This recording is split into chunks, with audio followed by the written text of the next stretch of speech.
She moved through the veins of the house like a secret, a whisper of blood that the heart of the family refused to pump. On the evening of her grandfather's 85th birthday, the grand ballroom of the Sterling estate was not a place of celebration, but a beautifully crafted weapon aimed directly at her.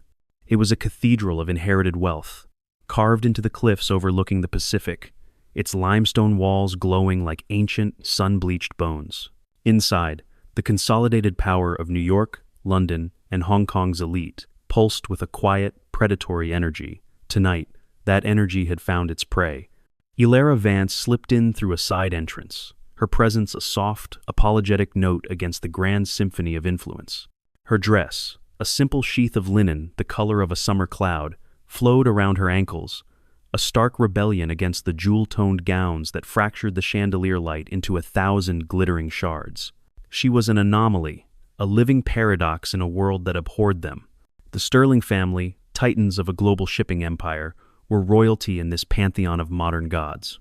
Tonight, they were hosts, and their patriarch, Alistair Sterling, was the aging sun around which all these lesser stars dutifully orbited. His nod could forge an alliance. His frown could shatter a market. 200 invitations had been sent, each one a decree inked in sapphire blue, and the holders of those decrees now filled the air with the scent of Chanel No. 5 and unspoken ambition. A string quartet wove the intricate notes of a forgotten Baroque composer through the room, but the music was a thin veil over the sharp whispers that followed Elara like a trail of thorns. At 27, she possessed a raw, unassuming beauty that this room was not equipped to understand. Her hazel eyes held the quiet depth of a forest floor, and her chestnut hair was tied back with a simple cotton ribbon, a stark contrast to the diamond-pinned updos surrounding her. She was the family's ghost, a biological truth they had been forced to acknowledge but had never truly accepted. A hospital error at birth, confirmed by a DNA test when she was 18, had revealed the unthinkable. Elara was the true Sterling heir, switched with the daughter they had raised as their own. They had brought her into the fold, a gesture that was more about obligation than affection. It was Serafina, the beautiful cuckoo raised in Elara's nest, who truly held the family's heart. Serafina Sterling was a masterpiece of social engineering, a radiant, Ivy League-educated goddess who moved through the world as if she owned it. But behind her perfect, practiced smile was a calculated cruelty reserved only for Elara. Over the years, Serafina had orchestrated a campaign of subtle psychological warfare, spiking Elara's drinks with bitter almond soap to make her seem ill, planting imitation designer bags in her closet to frame her as a cheap pretender, and methodically stealing the affections of her first boyfriend, all while maintaining the flawless facade of a devoted golden child. Elara never fought back. She had not come for the wealth or the name. She had come for Alistair. In the confusing aftermath of the discovery, he was the only one whose eyes held no judgment, only a deep ancestral recognition. He was the only one who called her my girl with a warmth that felt like the home she'd never had. In her hands, she clutched a small, worn velvet pouch. Inside was a simple jade bracelet. It was not a showpiece of flawless green stone, but a delicate, milky white band with a single, deep emerald vein running through it. She had purchased it with every dollar she had saved over 2 years, working part-time at a university library. It was not a gift of wealth, but a gift of pure, unadulterated devotion, a sacred offering for the only man who had ever shown her true kindness. As she stepped fully into the ballroom, she felt the collective gaze of the room fall upon her. It was a physical blow, a pressure that sought to crush her. Her quiet strength was a language they did not speak, an affront to their world of loud declarations, and tonight they intended to silence it for good. The first volley was fired from the room's glittering epicenter. Serafina Sterling, a breathtaking vision in a scarlet gown that cost more than Elara's annual salary, stood surrounded by a coterie of admirers. On her wrist, a monstrous jade bracelet of her own, a flawless, imperial green stone, encrusted with a constellation of diamonds, gleamed with arrogant light. She spotted Elara, and a slow, blade-like smirk spread across her face. Her voice, trained for public address and philanthropic galas, carried effortlessly across the chamber. "Elara, darling, you came." The words were honeyed, but the intent was pure venom. The small circle around her fell silent, turning to watch the spectacle. "And you brought a gift? Oh, how thoughtful." She gestured with her chin toward the plain velvet pouch in Alara's hand. "It looks like something one might find at a charming little street market." A ripple of condescending chuckles spread through the crowd like a virus. A media heiress, draped in silver sequins that shivered as she laughed, leaned toward a junior senator. "Can you imagine?" she hissed, her voice a conspiratorial whisper designed to be overheard. "Bringing a dollar store trinket to Alistair Sterling's 85th birthday?" The laughter grew bolder, feeding on itself. Alara's fingers tightened on the pouch, her knuckles white. She kept her face a serene mask, a placid lake over a gathering storm. The air crackled with a disdain so thick it was suffocating. Carter Shaw, the man who had once sworn he loved her before his ambition led him straight to Serafina's more influential embrace, approached with a look of feigned pity. He was dressed in a tuxedo that fit him like a second skin of arrogance. "You always did have a simple heart, Alara," he said, his voice dripping with condescension. "But you must understand, this isn't the place for sentiment. It's about stature."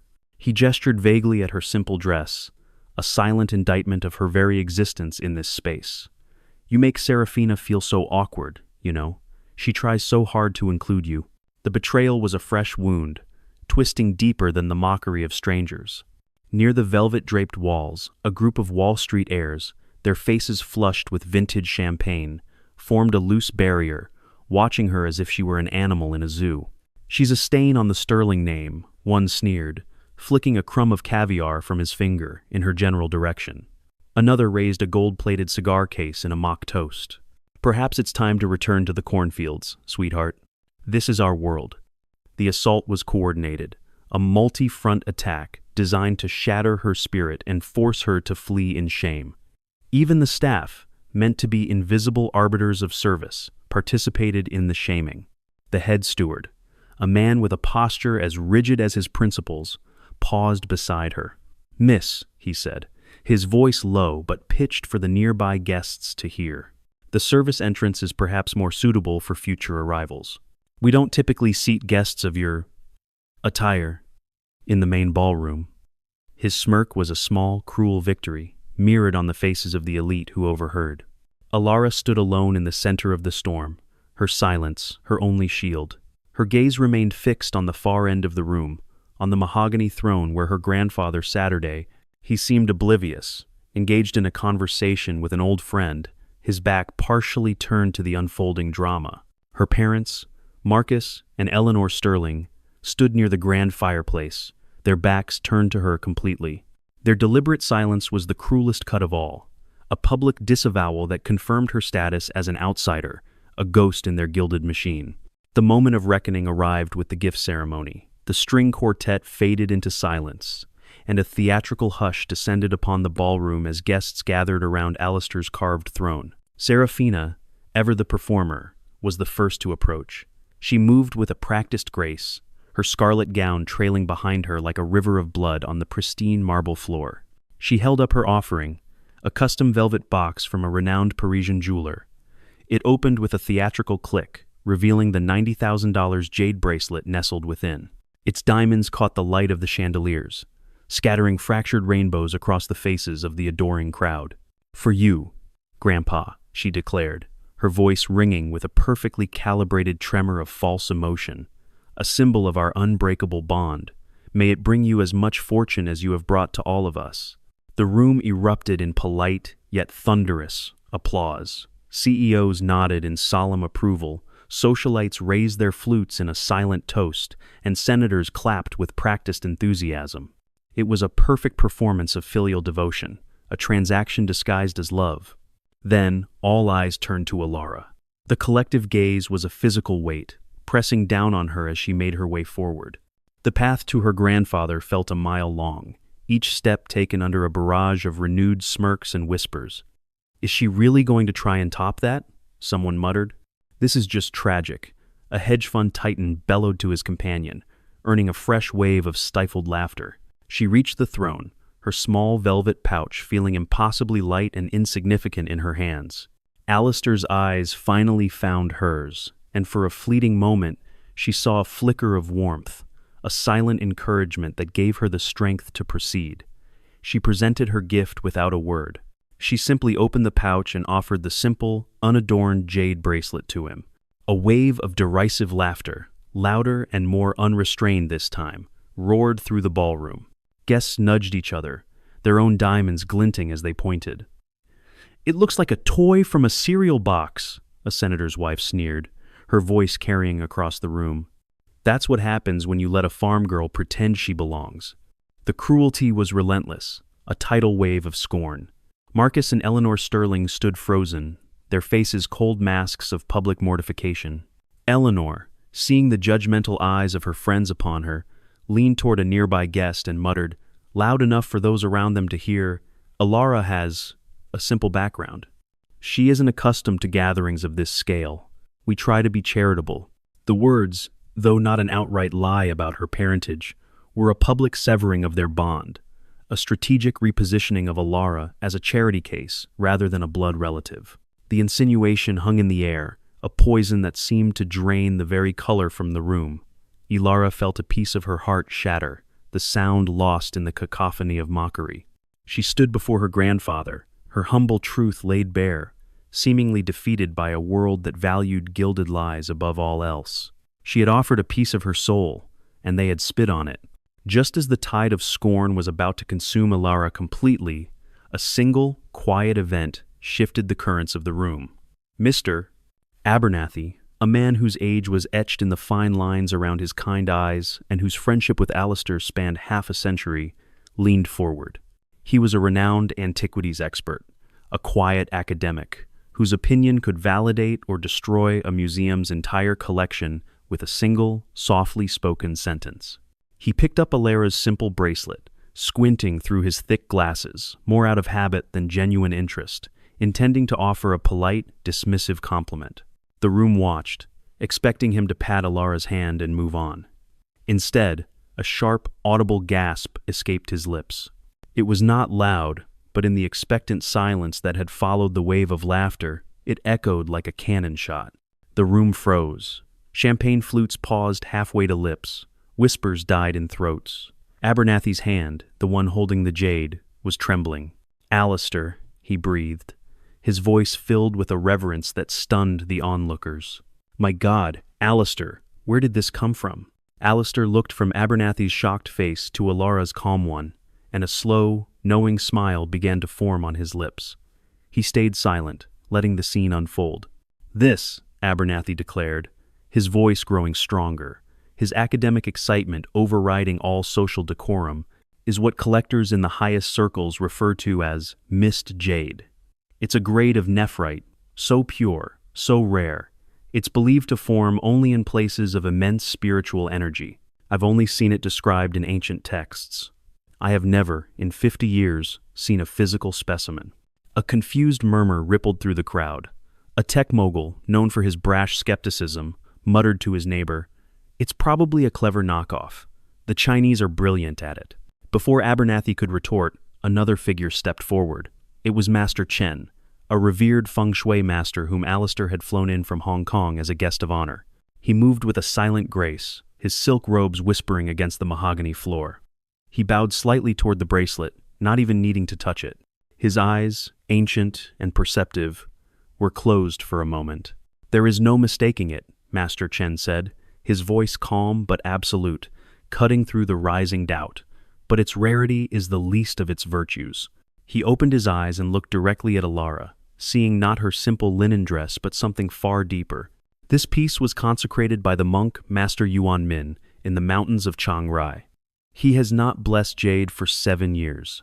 It is said that he will only do so for an individual whose heart possesses an immense karmic affinity, a purity of spirit that attracts grace. A profound, echoing silence fell over the ballroom. The $90,000 bracelet on Seraphina's wrist suddenly looked gaudy, vulgar, a mere piece of expensive rock. Her perfect smile had cracked, revealing the panicked confusion beneath. Alara stood still, her hazel eyes calm, her humble gift now speaking a truth far louder and more profound than any price tag. The very air in the ballroom had changed. The scorn had not just evaporated, it had been replaced by a storm of awe, doubt, and dawning, horrified realization. The whisper of the jade had silenced the roar of the elite.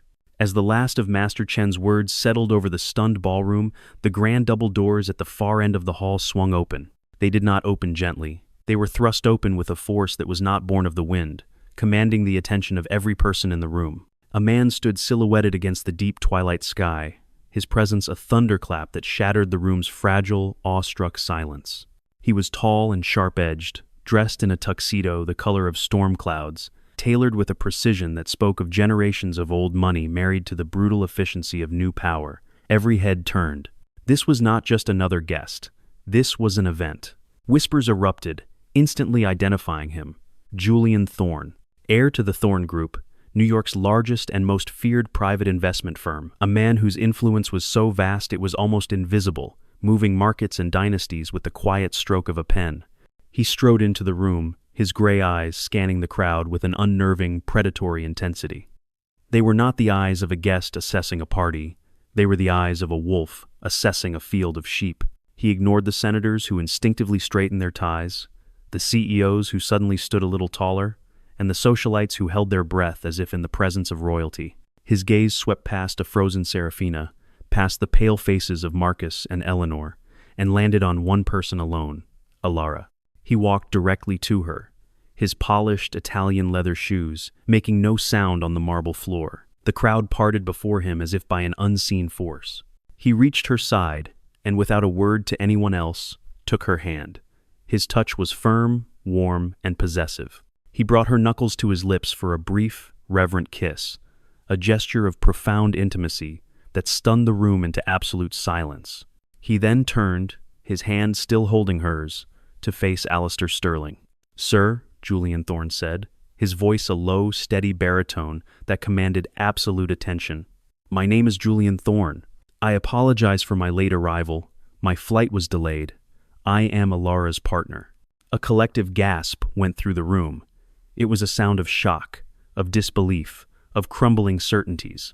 Near the refreshments table, Carter Shaw's wineglass slipped from his nerveless fingers and shattered on the floor, the noise jarring in the tense silence. Serafina's face had paled to the color of ash. Julian's gaze did not waver from Alistair's. "And I came here tonight to formally ask for your blessing, because I intend to marry her." The declaration was a gavel strike, an irrefutable judgment. He then turned his gaze, now as cold and hard as granite, upon the assembled guests. "You see this woman," he said, his voice dropping slightly but losing none of its power, each word a carefully aimed dart. "You see her quiet grace, her unyielding integrity. You dismissed it as weakness. You see her simple dress, and you judge her worth. You are fools." He looked from face to face, his eyes lingering on those who had laughed the loudest. "She does not need your brands. She does not need your stock portfolios. She possesses something none of you could ever buy: authenticity." The diamonds on the guests seemed to dim, their expensive gowns suddenly looking like cheap costumes in the face of his contempt. He had not raised his voice, but he had stripped them of their power, their arrogance, their very sense of self. He guided Alara to stand beside him at Alistair's throne, his hand a steady anchor in the swirling sea of shock. The tide had not just turned. A tsunami had arrived and wiped the board clean. Julian Thorne's retribution was not a bomb, it was a scalpel, precise and devastating.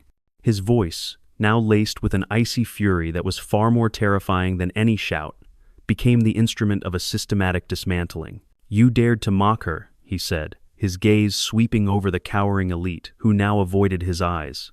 "You, who measure a person's worth by the label on their back and the zeros in their bank account. Your measurements are flawed." An aide, who had appeared as silently as a shadow at his side, handed him a slim leather folio. He opened it. "Your world is built on a fragile network of favors, credit lines, and whispered contracts, a house of cards, and a wind is about to blow." He began to speak, and with each sentence, an empire trembled. "Margaret Voss," he said, his eyes finding the media heiress in her silver sequins. She flinched as if struck. "The Thorne Group holds a controlling interest in the consortium funding your father's media conglomerate. As of my call a few moments ago, we are pulling all funding, effective immediately." "Consider your contracts terminated," the woman gasped, her hand flying to her mouth, her face losing all color. Carter Shaw, he continued, turning to the man who stood frozen near the shards of his wine glass. Your new partnership at Reed Financial was contingent on our firm's backing of their latest acquisition. That backing has just been withdrawn. I believe your new partners will be calling you in the morning. You are ruined. He then locked his gaze on Serafina, who looked as if she had seen a ghost. And you, Serafina, your coveted seat on the board of the Children's Literacy Foundation, your upcoming fashion collaboration with Maison Dubois, your very status as this city's premier socialite, all of it was supported by entities either owned or heavily influenced by me. As of this moment, you have lost your future. You are a brand with no backers. You are nothing. A symphony of shock and despair filled the room. But the final, devastating blow did not come from Julian. It came from the throne. Alistair Sterling rose slowly to his feet, his old frame imbued with a sudden, formidable strength he hadn't shown in years. He slammed the base of his heavy oak cane onto the marble floor, the sharp crack silencing every panicked whisper. Enough, he roared, his voice a storm that had been gathering not for hours, but for years. He pointed a trembling, accusatory finger at Serafina. This deception has gone on for far too long. For 9 years I have watched you, tolerated you, hoping you would find a shred of decency within you. But you have none. He then looked to Marcus and Eleanor, his own son and daughter-in-law, their faces now crumpled with a shame that had arrived far too late. Alara Vance is my granddaughter, my only biological grandchild, switched at birth by a cruel twist of fate. He let the words hang in the air, a truth bomb that leveled the foundations of the family. Serafina is the one who was adopted, the one who took her place, and I have stood by and allowed this lie of omission to fester in my own home. That is my deepest regret. Serafina let out a raw, desperate sob, a sound stripped of all its practiced elegance. Alistair's gray eyes burned with a fire that swept the crowd. This girl, he said, pointing his cane now at Serafina, poisoned this family against its own blood.